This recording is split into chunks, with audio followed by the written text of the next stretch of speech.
নমস্কাৰ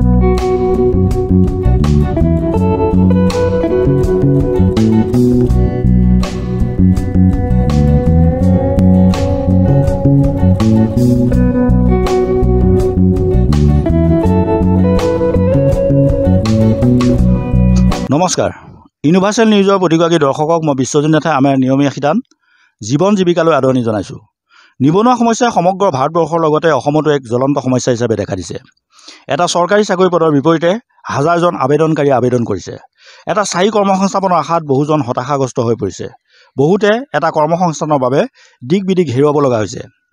এক বুজন সংখ্যক নিবনুৱা সংস্থাপিত কৰাটো চৰকাৰখনৰ বাবে হৈ পৰিছে এক বৃহৎ প্ৰত্যাহ্বান। এই সময়ছোৱাত ব্যক্তিগত প্ৰচেষ্টাত আত্মসংস্থাপনৰ বাট মুকলি কৰাসকল আমাৰ বাবে কৰ্মপ্ৰেৰণাৰ উৎস।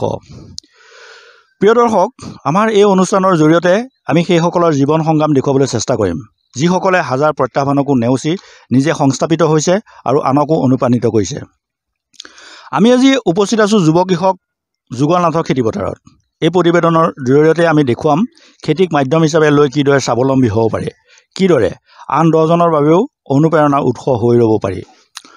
যুগল, আমি তোমাৰ পৰা জানিবলৈ বিচাৰিম যে খেতিৰ সৈতে তুমি কিমান দিনৰ পৰা জড়িত হৈ আছা? 10-15 বছৰমান হ'ল খেতিৰ সৈতে জড়িত হৈ থকা। মানে 10-15 বছৰ তুমি খেতি কৰি আছা। মানুহে কয় যে খেতি কৰিলে লাভ নহয়, মানে খেতিত যিমানটো টকা পইচা খৰচ কৰা হয়, যিমান সময় দিয়া হয়, সেই অনুপাতে উৎপাদিত সামগ্ৰীৰ পৰা সিমানটো লাভ নহয়। তথাপিও তুমি খেতি কৰি আছা, কেনেকৈ কৰি আছা? নাই, আমি মানুহে কোৱাত হয়, মানুহে যিটো টাইমত যেনেকৈ খেতি কৰিব লাগে সেই টাইমত সেনেকৈ খেতি নকৰে, আৰু খেতিত কৰা টাইমটো একচুৱেলি নোট নকৰে। খেতিত এদিনত কিমান ঘণ্টাত খেতিত কাম কৰিলে সেই বস্তুটো নাচায়, ডেইলি খেতি কৰি আছোঁ সেই কথাটোহে কয় মানে। কিন্তু খেতিডৰাত গৈ কিমান টাইম দিলে সেই টাইমটো মানুহে হিচাপ কৰি চালে তেতিয়া গম পাব যে খেতিত একো লোকচান নাই বুলি।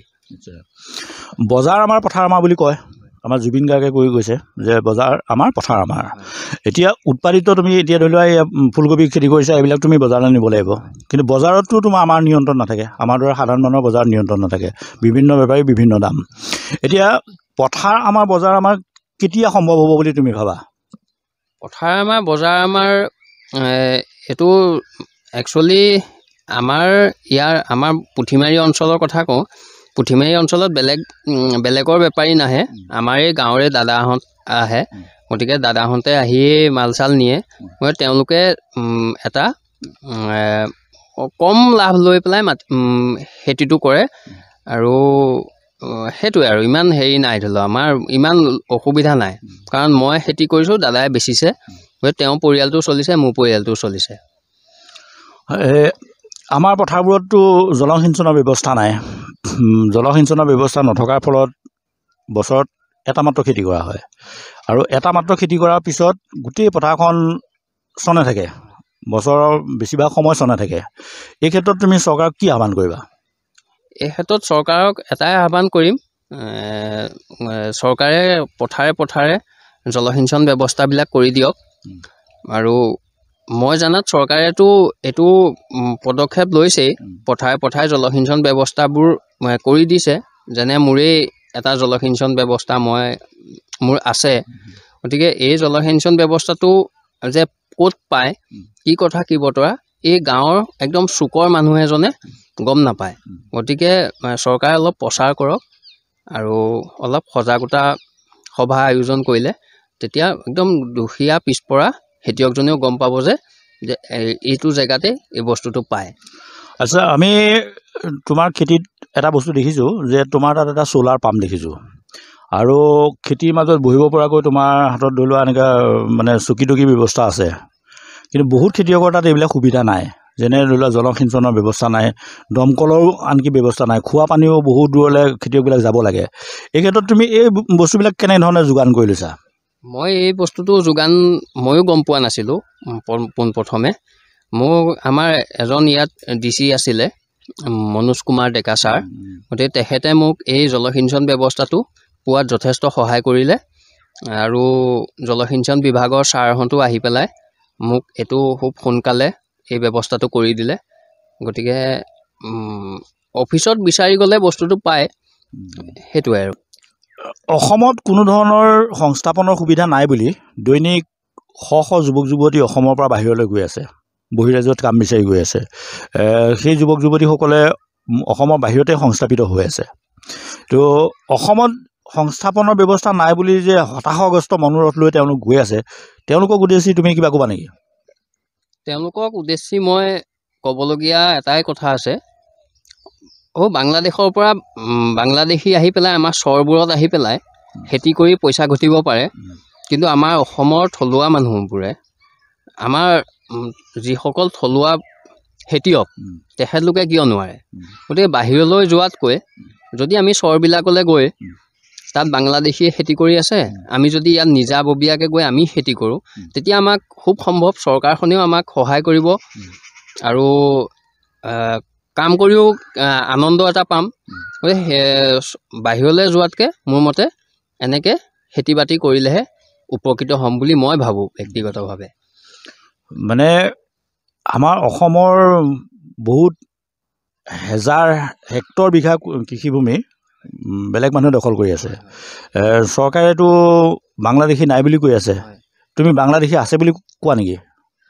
চৰকাৰে বাংলাদেশী নাই বুলি কৈছে, গতিকে আমি জানাত চৰবিলাকততো তেখেতলোকেই কয় বহুত বাংলাদেশী আছে বুলি।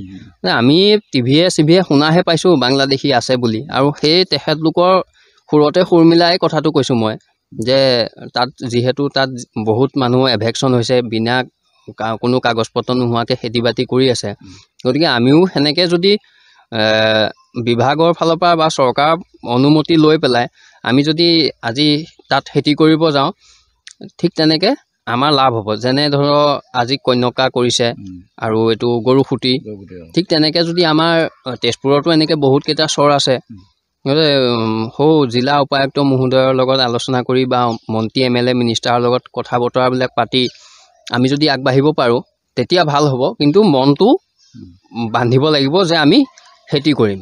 গতিকে গোটেই বছৰ খেতি কৰি থাকিব নালাগে, আৰু যে মই এইটোও কোৱা নাই যে বাহিৰলৈ যাব নালাগে, খেতিকে কৰি থাকক।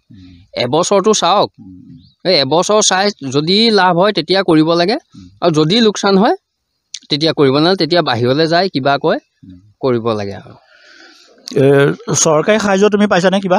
যদি পাইছা তেতিয়াহ'লে কেনেধৰণে পাইছা? মই বিভাগৰ লগত যোগাযোগ ৰখাওঁ, বিভাগে যথেষ্ট সহায় কৰে। এই চিট দিয়ে আৰু মচুৰ দিলে, এতিয়া কবি গুটি কৰিছোঁ, কবিৰ চিটটো দিছে, মচুৰ কৰিছোঁ, মচুৰৰ চিটটো দিছে, আৰু পোক পতংগ নিয়ন্ত্ৰণৰ কাৰণে আমাৰ এইটো য়েল্ল' ষ্টিকটো দিছে। গতিকে আমি ইয়াততো পেষ্টিচাইড বা ফাংগিচাইড পেষ্টিচাইড মাৰিব লগা হোৱা নাই। গতিকে সেইটো কাৰণে চৰকাৰৰ লগত যদি যোগাযোগ কৰা হয় বা বিভাগৰ লগত যদি যোগাযোগ কৰা হয় এইবিলাক সুবিধা পায়। মানে মানুহে বদনাম কৰি থাকে, চৰকাৰৰ বিভাগৰ বদনাম কৰে যে বিভাগে কোনো ধৰণৰ কাম নকৰে। তুমি মানে এই কথাটো মিছা বুলি ক'বা ন? মিছা মানে মই যিহেতু সুবিধা পাই আছোঁ, মইতো মিছা বুলিয়ে ক'ব লাগিব। বাকী আৰু আন 10জনে বিচাৰি যোৱা নাই দেখি পোৱা নাই। মানে চৰকাৰে হওক বা বিভাগে হওক এই ক্ষেত্ৰত যথেষ্ট সহায় কৰি থাকে। আমাৰ মানুহে সহায়বিলাক মানে সুবিধাবিলাক ল'ব নাজানে, এইটো ক'ব বিচাৰা নেকি তুমি? সুবিধাবোৰ ল'বলৈ নাজানে। মানে এতিয়া চৰকাৰে মচুৰৰ গুটি দিব 50 বিঘা মাটিৰ কাৰণে, আমাৰ খেতিয়কে কৰিব 10 বিঘা, গতিকে ক'ত উপকৃত হ'ব?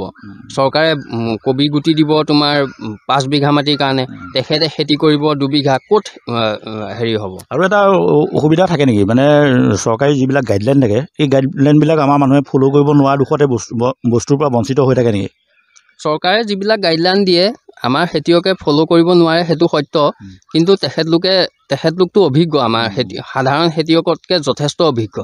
গতিকে অভিজ্ঞ লোকসকলে মানে খেতিৰ ইঞ্জিনিয়াৰ তেখেতলোক ক'বলৈ গ'লে। গতিকে ইঞ্জিনিয়াৰজনে আৰু মিস্ত্ৰীৰ লগত বহুত ডিফাৰেঞ্চ থাকে।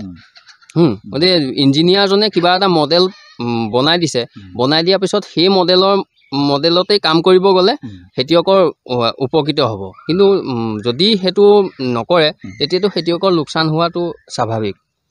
প্ৰিয় দৰ্শক, জৈৱিক পদ্ধতিৰে খেতি কৰি স্বাৱলম্বী হোৱা যুগলনাথৰ সৈতে আমি কথা পাতিলোঁ। যুগলৰ কৃষিকৰ্মত এই অনুষ্ঠানৰ জৰিয়তে এভূমিকো মৰাৰ চেষ্টা কৰিলোঁ। পৰৱৰ্তীখনত আন এজন উদ্যমী যুৱকৰ সৈতে লগ পোৱাৰ প্ৰতিশ্ৰুতিৰে আজিৰ অনুষ্ঠান আমি ইমানতে সামৰিলোঁ। আপোনালোকে যদি আমাৰ অনুষ্ঠান ইউটিউবত চাই আছে তেতিয়াহ'লে আমাৰ চেনেল ছাবস্ক্ৰাইব কৰিব, যদি ফেচবুকত চাই আছে তেন্তে আমাৰ ফেচবুক পেজ লাইক আৰু ফ'ল' কৰিবলৈ নাপাহৰিব।